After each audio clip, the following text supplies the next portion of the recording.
Hi, I'm Regan Robinson, your host of Future Fit, the only podcast unraveling the secrets of how the world's most innovative leaders stay future ready in a fast-paced world. I've spent over 20 years as a futurist and strategist, transforming top global brands and putting investment-backed startups on paths to sustainable growth. Along the way, I've become obsessed with new ways to prepare for the future, because thinking about the long term once a year simply isn't enough. In each episode, I talk with movers, shakers, and path breakers who share their stories about how they turn uncertainty into their strategic advantage. Throughout our journey, we'll discover unconventional and imaginative ways to help you thrive today while leading your teams into tomorrow. Future Fit leaders know that being prepared for what's next is more than a business decision. It's a way of being. Let's venture together as we co-create a new future readiness playbook. The future can't wait, and neither can I. So, are you ready to get future fit? So today I'm thrilled to welcome Roy Sexton, a distinguished marketing and communications leader, is also a passionate advocate for enhancing culture, facilitating business growth, and collaborating on long-term strategy. Roy is renowned for his expertise in marketing, branding, and strategic planning as the director of marketing for Clark Hill, a top-rated law firm with over 700 lawyers and 27 offices globally. He currently serves as the past president of the Legal Marketing Association and was named one of Involved People's 2023 Top 100 Outstanding LGBTQ plus executives. Though I set aside my acting pursuits long ago, Roy is active in his local theater, and he is a board member of both the Mosaic Youth Theater of Detroit and the Ronald McDonald House Charities. Roy has published 2 books and recently launched a new series on Expert Webcast, where he chats with notable leaders on why culture matters and how to leverage authenticity to create growth and spur sustainable organizational change. So Roy and I met recently at a podcast summit, and I found his perspectives to be insightful and refreshingly honest. So I'm super excited to hear what he has to share with us today. So welcome to the show, Roy. Wow, it was very good to have me in that introduction. Could I have that just a recording and make that my ringtone or something? That was lovely. You're absolutely. Be happy to share that with you. I wrote it myself. Nicely done. I like that. You could just follow me around and say that everywhere I go. The grocery store. I would be happy shop. to. My friend Regan, she has something to say, and you do that. Yeah. We go from there. That's nice. You can just pull me out of your pocket. I'm game. I would love to begin our conversation with a question I ask all of my guests, which is, what does future ready mean to you? Well, I'm going to lean into my theater background. We have a shared theater background, so you may relate to this. Later in life, I have a master's in theater from Ohio State, and I got an MBA from the University of Michigan. When I got my MBA, my husband was like, get a degree that makes some sense for your career. But I still find that my theater training serves me probably better than anything else in my background, especially in a marketing space. So for me, future ready is what I learned preparing for performances, which is do all of your homework behind the scenes. And people can make their jump from this. They want learn your lines, learn your blocking, know where you need to be, learn the people who are in the cast, get to know them, what drives them, understand everything you need to know before you get up in front of an audience. And then you are ready, future ready, present ready to take advantage of every opportunity that comes your way. I suppose I am a bit of a futurist because I am interested in where technology is going. I'm interested in how audiences are evolving. But to me, the only way you can be ready for the future is to be ready in the present and to have all your T's crossed and I's dotted. And so that has always served me. I try to keep abreast of by reading and connecting with people like you and not limiting myself to my own industry and understanding where trends are headed. But again, if I'm doing my homework and I'm prepared, then I can jump into the opportunity as it presents itself, because you don't know. We don't have a crystal ball to know exactly where things are going. You just have to have a rough game plan for where you want to head. And when that moment arises, if everything else is organized and structured, you're in a great place to take advantage of it. I love that. I love that metaphor, if you will, of it's like preparing for a performance and the context that you laid out in terms of the players and the mindsets and what's happening in the setting. And like you could even take it further and go like the exposition or like the backstory. Like Correct. That's exactly right. My master's in theater was actually in theater history and criticism, but I kept auditioning for MFA shows and getting cast, and I was driving my thesis advisor crazy. So I am interested back then. If I'm looking at a piece of artistic work, and I think this applies in the business setting as well, I want to know what was going on at the time this was written. What is motivating both the author and then the character in the piece? And I think that applies in the business setting. And the other bit of advice I got from the theater that I think serves me well is, and I can't remember which director I had that said this, but they noted it's not about how many laughs you get as an individual performer. It's how you connect with the ensemble, because the audience is there to see a complete work.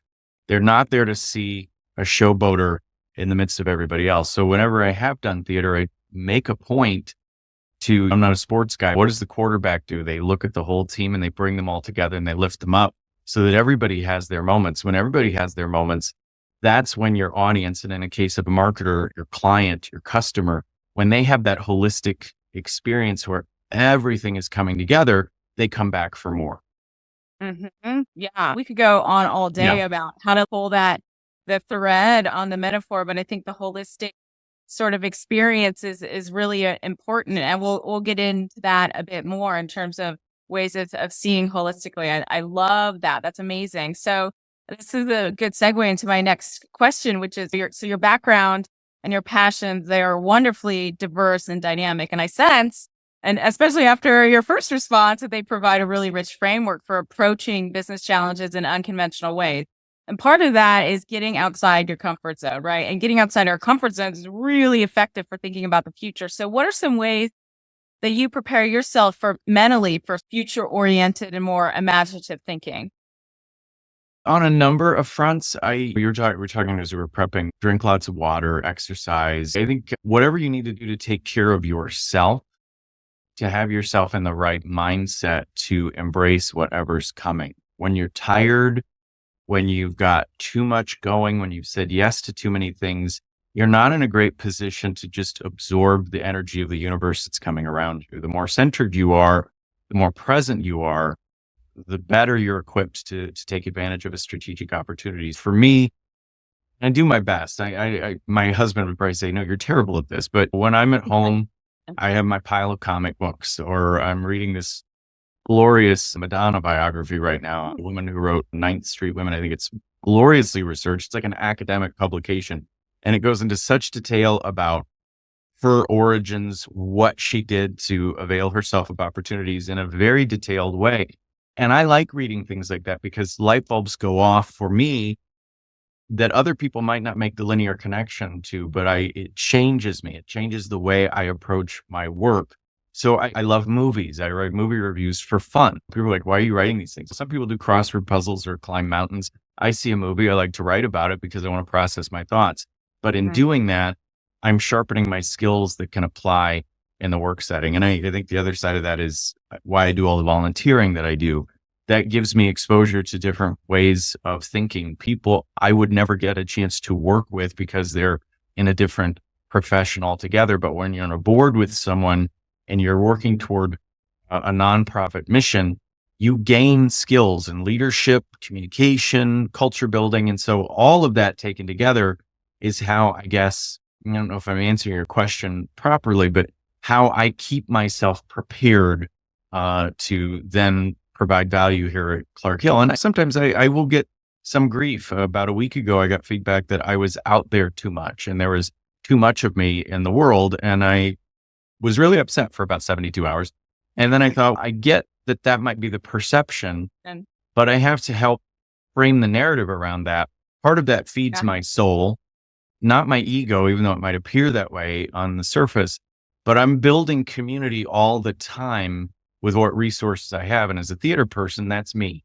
So it is my personality. It is my involvement. It is my engagement. And the more engaged I am as a marketer, the more my company benefits from that. And I would suggest to anyone who is a leader, a business leader, and if you have marketing people, we tend to come from the creative side of the house. We maybe didn't set out to do what we're doing, but we are. So we Mhm. need a different kind of care and feeding, and getting out there, doing things like this, being interviewed, sharing my thinking. That helps me feel more centered here at work. And then I can do the same for my attorneys. I have this experience with you. So I now know how to coach attorneys when they are asked to be on a podcast or they have a media interview because I've done it myself. And I think sometimes people don't totally understand that about people in marketing, that we have to try things ourselves and kick the tires a little bit before we can even begin to coach others in our orbit on how to do this as well. Absolutely. No, you answered that question beautifully. And there were so many things that jumped out at me. First of all, you started with taking care of yourself. Being is foundational. It's foundational to my approach as a futurist. In fact, when I work with people, that's one of the things that I look at. I look at well-being holistically, because you can't harness this part of yourself if you're not taking care of yourself. On top of that, what happens is when you're not taking care of yourself, you're in a scarcity mindset instead of an abundance mindset. And an abundance mindset, you're thinking about the future, especially when there's fear around change and all this stuff going on, that is not going to serve you. I always tell people, if you're not in this place, like solid, come talk to me in a couple months or a year, like whatever you need to do, get your sign of the street clean or whatever the saying is, like, because otherwise you're not going to get the most benefit from it. You're not going to see the possibilities. So And this also reminds me of, I think you and I could go down this rabbit hole really quickly, but there's a meme I saw over the weekend, Taylor Swift, whom I adore. I don't fancy myself to be her, but boy, I wouldn't mind being her. I just think yeah, her and how she's taken everybody who's come before, whether it's Madonna or Winston Churchill. I don't know. All of her influences seem to, she really runs the world. But the meme was this. It said, if you are upset that the camera fixes on Taylor Swift 60 seconds during a football game, and you are saying to women in your life, we want to see less of her, you're actually saying to the women in your life, be smaller, be less. And at the end of the meme, it said, do better. And it really resonated with me because we do have a tendency to do that. When someone is really in their moment and in their zone, we're like, oh, less of you right now. But what we're really saying is, okay, maybe there's a bit of saturation from that person, but you're saying to everybody around them as well, we want less of you. And we do not need to say that to people. I think in this moment, we need more of everyone. We need people to find their authentic voices and lean into that, because that is how we will connect as a culture and a community. And that's how growth happens. And that's where the future lives. yeah, absolutely. Absolutely. And the other thing that jumped out when you were talking about how you're taking inputs from multiple sources, and because you're taking care of yourself. Fun fact, in order to harness our imagination, you actually have to be in a rest and digest Yes. state. Your nervous system, not fight or flight. Right. Right. And so that's why we have ideas In in the all of shower or when 2 a.m. when you're falling asleep and you finally go, oh, I know how to fix that. Yeah. exactly. And so what you're doing cognitively in the brain is you are taking things and you are because imagination is the ability to create the idea of something that does not exist. And so what you described and what you're doing with all of your interests and activities is you are actually harnessing your imagination so that what you land on is innovative or things that people haven't thought of before. So I think that is amazing. So speaking of authenticity, let's get into that. So your new webcast series, which I'm going to read the title because I love it. So it's entitled All the World's Your Stage. Authentic Culture Drives Authentic Growth. So it delves into how authenticity can create growth and drive sustainable org change. Yep. And I think authenticity is a buzzword that is thrown around a lot and has actually possibly even jumped the shark. Like resilience. It's okay.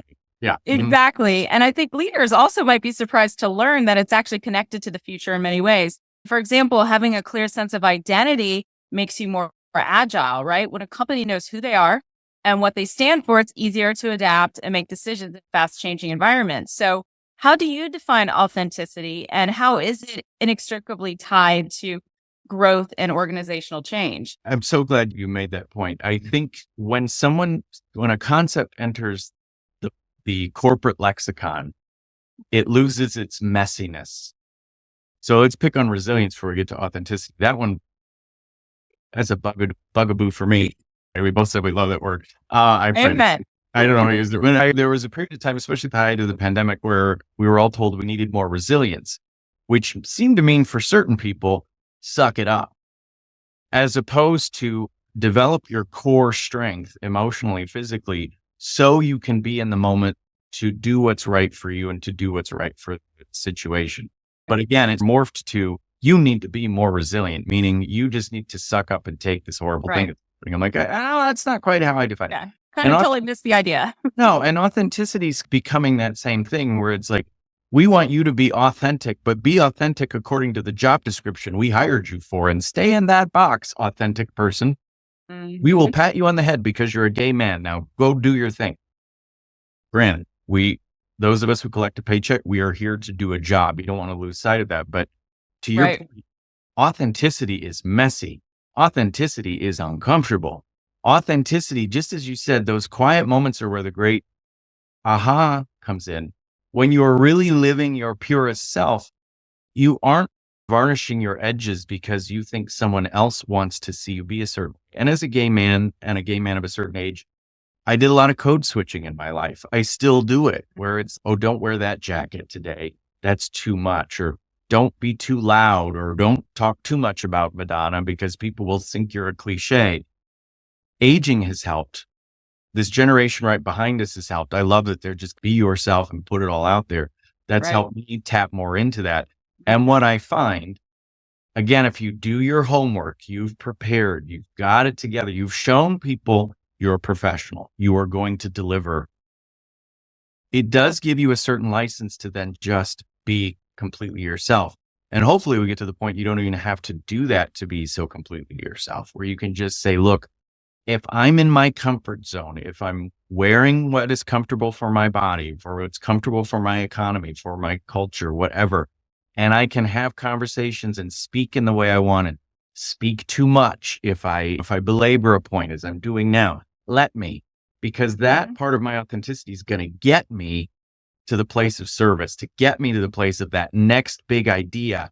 But if you put me in a box and say, we all show up at 9:00 and we leave at 5:00 and we all wear the same blue suit and we join the same country club and all that, you're never going to get that wild idea from me because I'm going to be so worried about, oh, I better stay in the lane, that I never tap into the other stuff that will add so much value, that will be disruptive. Another word that gets overused.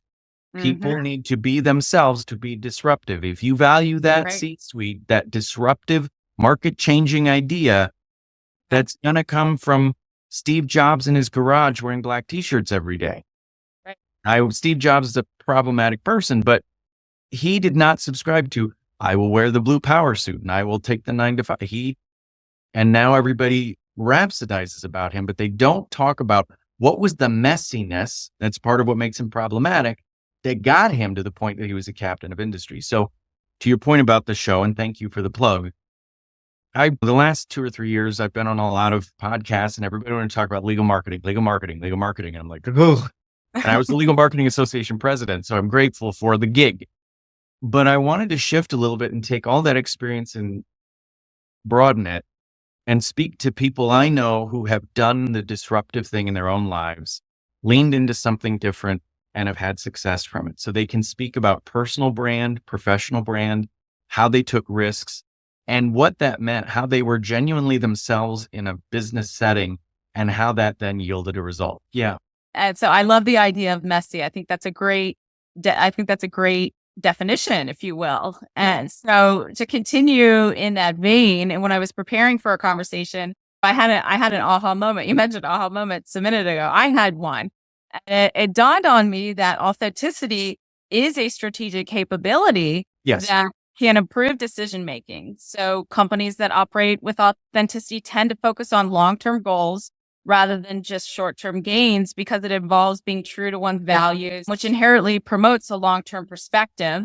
And this focus can lead to sustainable growth and better financial performance over time, because decisions are made with a broader perspective and a deeper understanding of a company's place in a market and a community. I was like, oh, this is amazing. That's exactly right. Yeah. And I think the other piece of this I think is so crucial, and it does go back to theater. I think it goes to athletics. You do recruit for talent. You also recruit for culture, but then you let it evolve based on how the dynamic of the talent you have before you works together, and you let that ensemble gel. And if you prevent people from leaning into who they are, they're never going to connect to that on their colleagues' side. And if the great executives have a vision, but they pull the team together and they step back, look at a lot of sitcoms that have been very successful. You look at the first couple episodes of Friends or Will and Grace, they're not very good. Everybody loves Raymond because they haven't quite figured each other out yet. Yeah. Or Sex in the City is another example. Sex and the City is a great example with the weird kind of interstitial other people telling their day at a whole different The direct camera stuff. People forget. But then they adjusted. They said, this is working. That's not. Remember Marcel the monkey on Friends? That was like 10 minutes. But they realized what's working and what's not. And then they ebbed and flowed with that. But if they'd been rigid about that and said, no, this is a show about 6 friends and a monkey, they would have never gotten to the Ross and Rachel or Chandler. And I'm not a Friends fan. Why I'm using that as my metaphor, I don't know. But I guess I want to say to the business community, they're still listening at this point. Look at the things you enjoy in your life and see how they've evolved and how leadership has allowed them to evolve and created an environment where that evolution happens because they tapped into the authenticity of the talent they had before them and gave them the space to be at their best. I love my boss for that reason. She has always been incredibly supportive of me authentically, but gives me that coaching around the edges. So you do still have to get through a day. You do still have to play well with others. So authenticity also does not mean a license to, I can be as rude as I want to be, or I get to do that. We still have decorum. We still have compassion and empathy and sharing with each other. Those are just as important. And that's where I get nervous in the business. When it's all authenticity, then we get rudeness. No, that's not what we mean. We mean you get to feel safe in your space to be yourself while still delivering value as a business professional. It is a fine art, and great leaders know how to create an environment where people are allowed to do that. And so I'm curious, what are some common or other common misconceptions that people may have about how to cultivate authenticity in their team or in their company? And what practices can leaders implement to really unlock its transformative power? Well, I think, again, it's like so many things. When I was in my 20s, I subscribed to Men's Health magazine thinking I would magically get abs and biceps just from getting the magazine. That did not happen. I learned how to pack by osmosis. Right. I did learn how to pack a suitcase. That's the one article I got out of Men's Health. It was very helpful. And I feel like leaders, they'll go to a conference to listen to something like this, and they'll go back to their executive team. They'll go, we need authenticity. Go make that happen. Right. We saw that with diversity, equity, inclusion. That was something, we need this. Go get it. Yeah. Okay. To your point, again, I'm a pattern person. This is much like we talked about creativity and innovation. If you force it, if you push it, it's like when you're trying to think of a name and you think, you can't get it, and you walk away and you go, oh, there's the name. This is much like that. To me, a big mistake people make around authenticity is they try to force the issue. People have to feel comfortable first. That is, and for many who've made it to that executive rank, creating comfort for people is counterintuitive to them. They have grown up in the Jack Welch era where they're like, pressure, fourth quarter, get it all in. That is not how people are going to be authentic. So if your desire is to let the Roys and Regans of the world find their voice within your organization to bring value back to you, they will do that through the gratitude of realizing they are safe to make mistakes. Yeah. They are safe to deliver on a timeline that is collaborative, not mandated. They are safe to come and go as they feel they need to. If they need to be in the office, they need to be in the office. They need to be at home. But know that you're managing them for outcomes, not style. And I think people manage for style because it's lazy and easy. And that's the quickest way to kill authenticity. If you say, oh, I don't like it when you use that word or that pair of shoes you have, or when you're with this partner, you want to be really careful of it. And yes, some of that coaching is good. You don't want to do a career limiting move with somebody by making a dumb mistake. But again, so for me, when I'm building a team, I got to leave the space for getting to know them as human beings, find out what interests them, find out what their motivations are, not being threatened if they have ambitions beyond where they are right now. I think a lot of people make that mistake too. They expect loyalty, but they don't give loyalty. So if I know I've got a junior person who dreams of one day working for an agency, being a CMO, I can't push them down and go, no, this is the job you have and you stay in that job. I have to say, okay, what experiences can bring them that stretch them into their dream? And while they are with me and I am with them, they feel comfortable. They feel like they're growing. And that's where that authenticity comes from, because they feel support. It's like parenting. I don't have kids, but I have dogs. And I know that there's an element of, you got to just let them know the space is safe first. Let them explore, let them make some mistakes. Now, oh, this is what you'd like to do? Let's try that. Okay. Do you still like that? Oh, you don't anymore. Okay. Let's try something else. I'm lucky. I went to a liberal arts college. I had wonderful mentors and advisors. And those 4 years were all about exploring. So I ended up with a master's in theater that I don't use, but it was just explore the things that drive your passion, because you're going to end up in a place where you will be successful. And if you're successful, you're bringing value to the organization of which you're. Yeah. Yeah. Well, and I think a big sort of theme that I'm taking away from a lot of what you've shared is this tension between short-term pressures versus the long-term. What people don't realize is when you actually focus on the long-term, you give it space, exploration, like how you move through the world, and your productivity, even though I do not like that word. I don't like what it's come to mean. We're talking about how all these words have been co-opted to mean different things, but it's now the way that I move through the world, because I was that type A overachiever, 80 to 100-hour work week, like sharp elbows, Jack Welch, like, command and control leader. And I had a huge moment in my life where everything changed for me, which is a long story, but nonetheless, I moved through the world in a completely different way, in the way that I lead and I work, and just my work is just on another level at this stage. So I'd love to shift gears for a moment, because I found another interesting stat that is related to Clark Hill. So not specifically, but let me just share it. So Clark Hill was founded in 1890, which means it's well over 100 years old. Yep. And according to my research, there are roughly 1,000 companies in the US that are 100 years old as of last year. Who knows? That may have changed. And so to understand how unique this is, only around 8% have reached that milestone. So congrats. Clearly doing something right. But being future oriented equips companies with vision, agility, and the strategic tools necessary to have that kind of longevity, right? And so I'm curious, what methods and tools, we've talked about mindset setting and prepare yourself, but what methods and tools do you use to anticipate and prepare for the future? And on that Clark Hill point, and I'll use it to illustrate my answer, I feel very privileged to work in a culture like this. When we were rolling out our new brand in 2021, an 11th hour moment, we said, we need to make our values part of this. Usually the values are something you articulate internally, and the brand is this. And so we put those front and center, and we put video footage together where people within the organization, and not just attorneys, because the law firms will sometimes fall into that. The attorneys are the only ones who are allowed to speak. Everyone else hide. We had everybody telling their story about what value at Clark Hill speaks to them.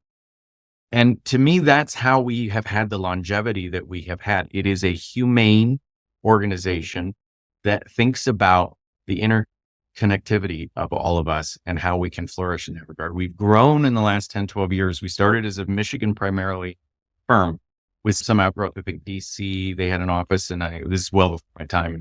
They started as part of organically Clark Hill. And in the last 12, 15 years, they started combining with a lot of other regional firms that wanted to be part of a bigger platform.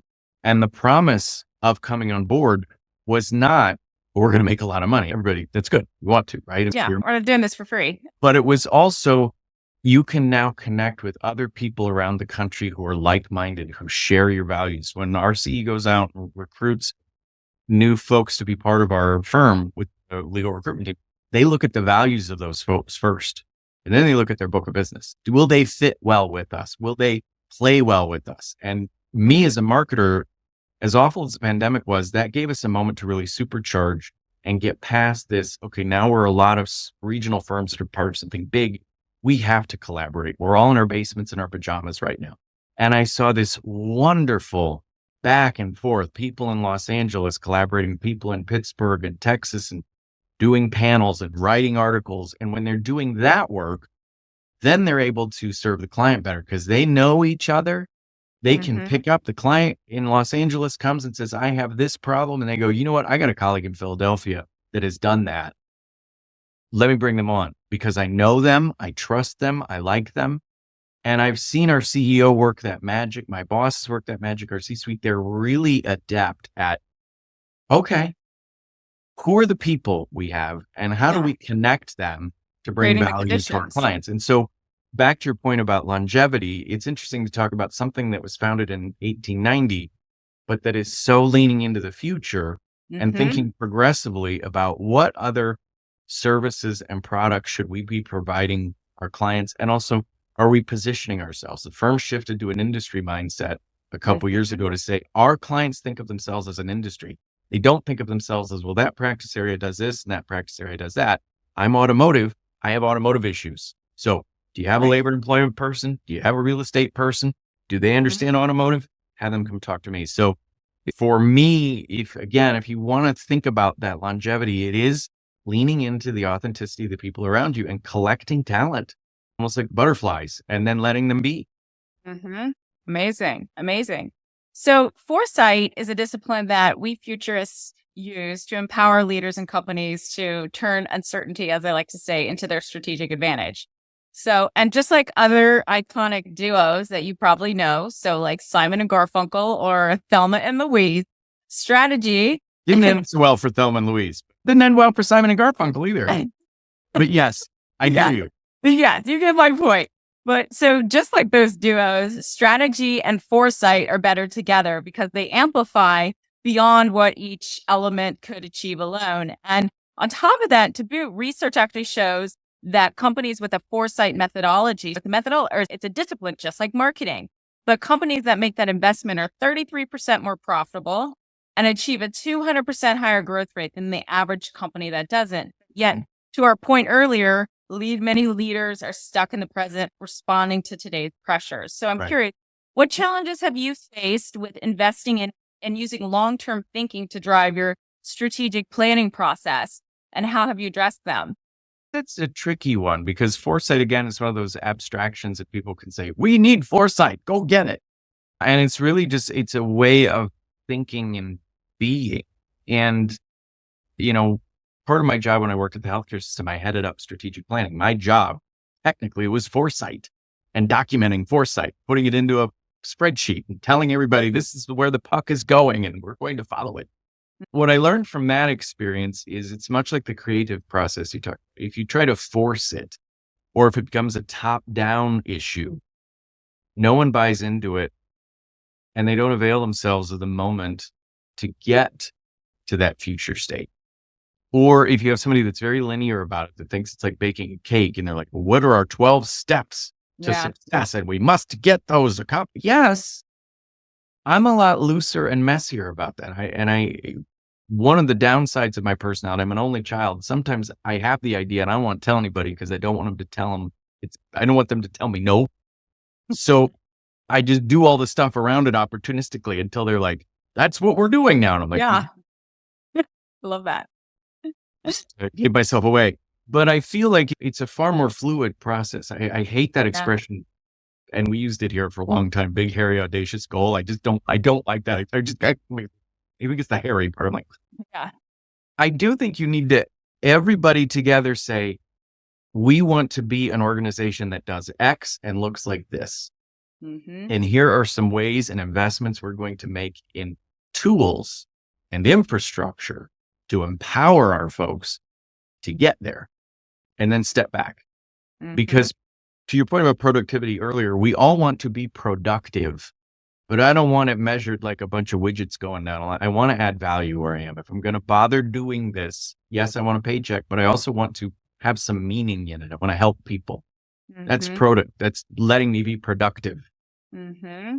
But if I know where we're all going and we've all bought into that, we're all going to get there like the Ouija board. We just are. And that's the foresight of letting individuals within the larger collective drive the pieces they get to be part of and bring in their own creativity and then make sure you've created enough collaborative touch. That's what leaders need to do. They don't need to mandate. They need to create pods and structures where people get together and you encourage the ideas. I feel like the only gift I've brought to this work in 25 years is I'm often the one that's like, I've talked to that person and I've talked to that person and they're not talking to each other. And I'm the one that go, hey, this is pretty cool. Let me hype this up. You don't have to be threatened by each other. Let me bring you together, because you're doing 30% of this over here and it's really good. And you're doing 45% of this over here and it's really good, but you're not talking to each other because you think you're in a steeplechase. But if I bring you together, you're going to make different magic. But if I dictate it, another meme I saw the other day, the way to fail in marketing is to hire creatives and tell them what to do. Yeah, exactly. Prescriptive. Be prescriptive. Yeah. Yeah. I love that. You call me with the steeplechase metaphor, by the way. I'm always watching steeplechase on the weekend. I told you, I talk like a character from Guys and Dolls. I don't know why. Listen, we're in the same vibe. And by the way, I was interviewed on a podcast yesterday and I said the word bugaboo too. So we're on the same page there. But I think, a lot of what you're talking about, again, goes back to this, as I like to say, creating the conditions. And the process of foresight or being future oriented is messy and it is not linear, as you said. And I often tell people, I'm like, if you're coming to me for answers, you're coming to me at the wrong point in the process, because a lot of what I do, or a lot of what future readiness, this open to diversity in all its forms and thinking and inputs, is you might have you're not going to get a solution or an answer in a box. No. You might actually have more questions first. Yeah. Or you can actually get to that next part. And but it is. Go ahead. You have to be willing to have conversations like the one we're having. I think that occurred to me. Some of the people that we're probably both have in our mind's eye that we're trying to reach with what we're Taylor Swift speaking around and not at, they're not listening. They don't listen to this conversation. Over and over, they don't listen to this conversation. It's they don't have the emotional intelligence. They don't get it. And they wonder why. They just want somebody, go fix it. Go make it happen. It's like my Men's Health magazines. I finally figured out at 51 how to count calories and exercise, and I lost 40 pounds. I didn't need Men's Health magazine. I just needed to pay attention and slow down and not think somebody else was going to fix it for me in a jiffy, because you're just bandaging over things. And I encourage leaders who feel like they've got a bad culture, if they are at least aware enough to know they've got a culture that is not bringing the best out in their people, look at themselves first. Yeah. And if they are unwilling to sit still and listen to the two of us talk about this, they're not going to get there. Mm-hmm. But you know what I'm talking about. There are people that would just glaze over 20 minutes ago when we were talking about this, because they don't have the patience. Yeah. They're jerks. Yeah. It's this instant gratification, the shiny toy object. There's a lot happening. And I think when people actually realize that, wow, no, there's actually power in authenticity, like we talked about earlier, in patience, in you mentioned this before. I always say I'm the only futurist that is a historical nonfiction nerd, like looking to history, looking for patterns. Like the world is full of clues. And hints and evidence of the future's possibilities. So stop reading Who Moved My Cheese and get some biographies out and read about what those people, because that's biographies are what have informed me. I love biographies of people. People I didn't think I was that interested in. I read a biography and I'm like, one of the ones that just really hit me hard. And I'm embarrassed. I'm not embarrassed to say Britney Spears' book last year. It's weird. It's like a tone poem. It's not terribly well written, but boy, does it tell you a story of a person who had such talent and potential, but got so turned sideways by the people in her life that she allowed to take the steering wheel from both. Yeah. At one point, literally, but figuratively at a certain point. And I read those things and I go, that's important. And I read that and then I think about, I don't want to be that person to the people I lead. And I think that I can't emphasize, you said the word patience. It's so important. Mm-hmm. And I know this about myself. When I do theater, it takes me a long time to learn the dance steps. I can learn lyrics and music like that. And if I have somebody he's not going to get it, I'm never going to get it. But if I have somebody that says, you're doing this really well, take the time you need to get this, do have to perform at some, do have a timeline to get to. I'm going to get there. And you've got to and no one ever gives these things enough time. They're on an annual cycle, strategic plan, announced our new initiative. Oh, it didn't work in 12 months. Let's do another one. No, you finally got the firm to even know there is something or an organization that we have a priority. It's going to take them 2, 3, 5 years. Yeah. To become different. Yeah. And it's not just Miracle Grow. You've got to let people absorb and learn and make it their own. Yeah. As one of my many favorite lines is future readiness is not a business decision, nor is it an annual activity. It's a way of being. Mm-hmm. And I think that really sums up a lot of what we're talking about and how some of the themes that we covered today really actually contribute to not only a better culture, but a more future ready culture, which is incredible. Was there anything else that you were hoping to share, but that we didn't get into today? I think you and I this became a therapy session. Oh, good. And I'm like, there's so many other questions I had for you. So if you're open to a part 2 at another point, I would love to dive in. If you can stand a part 2 with me. Yeah. Oh my God. Final question before you share where people can find you. I ask this of all my guests as well. How much do you think preparing for the future is about avoiding risk versus seizing opportunities? I don't think you should ever avoid risk. I think, again, the theater person in me, I always say when you're auditioning for something, if they say, do you play the tuba? You go, yep. And then you can figure out how to play the tuba. So it's probably not, you should avoid some risk. Don't drink Windex. Don't run across a busy highway. But I think risk is overrated. I think risk feels bigger than it actually is. And I think even when you're going into something that seems risky, if you declare, this feels uncomfortable for me, but I'm going to try it. So what was the corollary to risk? You said, how much do you think preparing for the future is about avoiding risk, or is it about seizing opportunity? I have a feeling it's seizing opportunity. And again, it's not seizing opportunity like a knight on a white stallion and charging in. It's going, this seems, I have 9 times out of 10, and it's little stuff. I'll have a thought and I'm like, oh, no one's going to care about that if I post that on social media or a blog entry. Oh, no one's going to be interested. That's the one everybody's always interested in. It's the one I think they're going to love this. I get crickets. Lean into the opportunity. Lean into the discomfort. I guess what I've been saying in a garbled way, if you met my mother, you'd understand. What feels like risk is usually the opportunity. What feels uncomfortable is exactly the thing you should be doing. Mm-hmm. Amen. Amen. I love that. And with that, where can people go to find out more about you and your work? Well, it's the 21st century, and I finally set up a link tree. I have one. Amazing. It's Linktree /Roy Sexton, and it's all in there. I've got my blog, the webcast, my bio here at the firm, all of my social media, including Pinterest. I have quite a Pinterest following, and I don't know how that happened. I have this blog, I read movie reviews, and I kept for a long time just putting the movie posters on Pinterest, and I would go, why am I getting 30,000 references from Pinterest? And I'm like, it's taken off. Posters. Yes. So if you want to follow me on Pinterest. So yeah, I'm on Linktree, but you can also find me on LinkedIn, Roy Sexton. You look me up on the clarkhill.com website. You get my contact information there. Just Google me. I'm a lot of places. You are findable. I'm findable, much to my husband's chagrin. My husband is a very private person. Does this have to go online?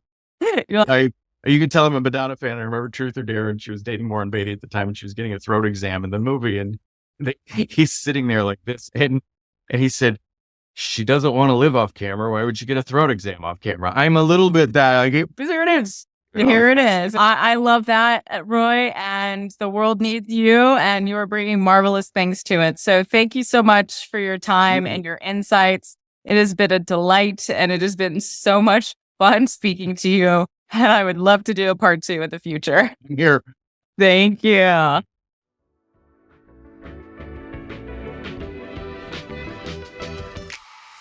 Thanks for joining us on this episode of Future Fit. If you're listening, you're probably future curious. So follow me in my newsletter on LinkedIn to keep the conversation going and share your discoveries with the Future Fit community. And if you enjoyed this episode, remember to subscribe, rate, and review Future Fit on your favorite podcast platform. Until next time.